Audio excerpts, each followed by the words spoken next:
Ciao a tutti, benvenuti a una nuova edizione di Teia Associazione Culturale. Chi vi parla è Fiorenza Galeotti.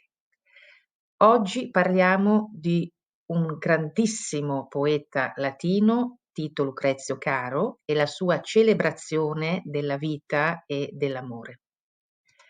Per risvegliare dentro di noi una visione felice, ricca e abbondante della nostra vita, occorre che ci immaginiamo, prima di tutto, in uno stato d'amore. Ci accorgiamo di essere in uno stato d'amore quando ci lasciamo stupire dalle scintille di luce che ci comunicano che siamo in armonia con l'essenza stessa della vita e dell'universo. Queste scintille giungono a noi nelle piccole cose della vita quotidiana. Un sorriso inaspettato, un gesto di gentilezza inatteso, la dolcezza di uno sguardo che si apre, improvviso, l'intenso profumo di una rosa appena sbocciata, che ci comunica la sua presenza benedicente. Per aumentare il nostro stato d'amore occorre nutrirlo e generarlo dentro di noi. Solo se siamo in amore con noi stessi possiamo diffonderlo e infonderlo agli altri. La poesia, unita alla tecnica della meditazione, è senz'altro un infuso di benessere che ci aiuta, arricchisce la nostra sensibilità, l'ascolto profondo delle nostre emozioni e ci conferma che la gioia va laddove si posa il nostro sguardo, anche in mezzo alle difficoltà, anche in mezzo a stati difficili di affrontare le nostre paure. La felicità è alla portata di tutti, basta allargare, aumentare i nostri sensi, la nostra percezione per accoglierla. Di fronte alla crisi dei valori collettivi, ecco allora che la poesia di Lucrezio ci viene in aiuto. Una poesia che recupera l'amore per l'armonia della natura, dell'universo, dei valori fondamentali della celebrazione della vita, con la serenità della saggezza che si distacca dalle passioni che sconvolgono tutti noi, la società e l'individuo. Lucrezio scrive in magnifici versi ciò che Epicuro ha tramandato con la sua filosofia. Ed è per questo che leggiamo ora insieme la bellezza di questi magnifici versi di Lucrezio, l'incipit dell'inno a Venere dell'opera De Rerum Natura, la natura delle cose.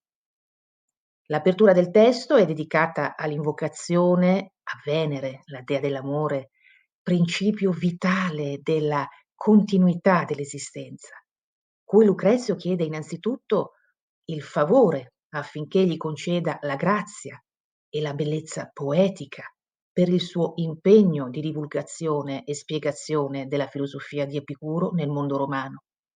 La seconda richiesta è poi quella che la dea, simbolo di pace, si rivolga al dio della guerra, Marte, per assicurare a Roma un periodo di pace in una situazione drammatica come quelle delle guerre civili. Vediamo appunto che la situazione vissuta da Lucrezio nel primo secolo a.C.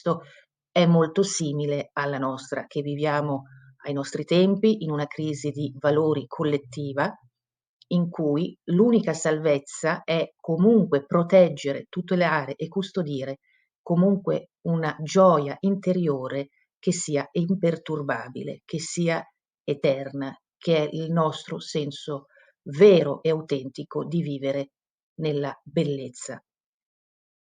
Madre della stirpe di Enea, gioia di uomini e dei, Venere che dai la vita, che sotto gli astri scorrenti del cielo rendi popoloso il mare, colmo di navi, e la terra fertile di messi, poiché ogni genere di viventi nasce da te.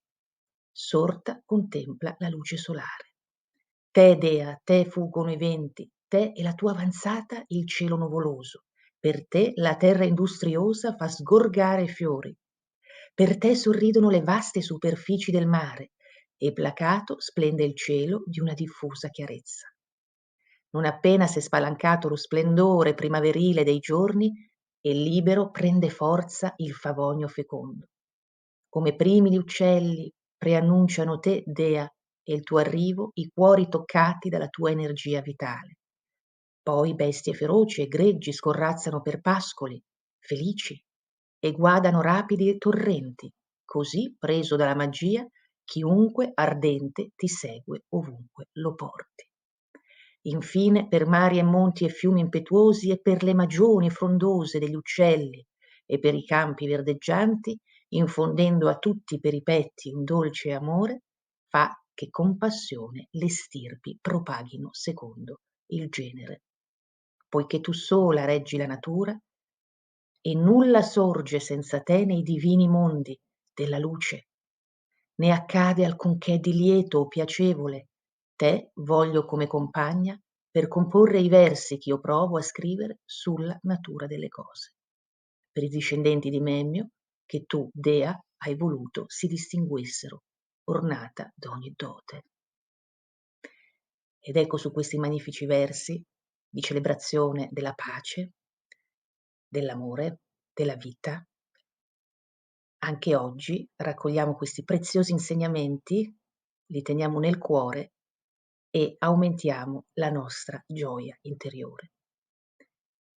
Un grazie a tutti per l'ascolto e alla prossima con Teia, Associazione Culturale e un nuovo benessere. Ciao a tutti.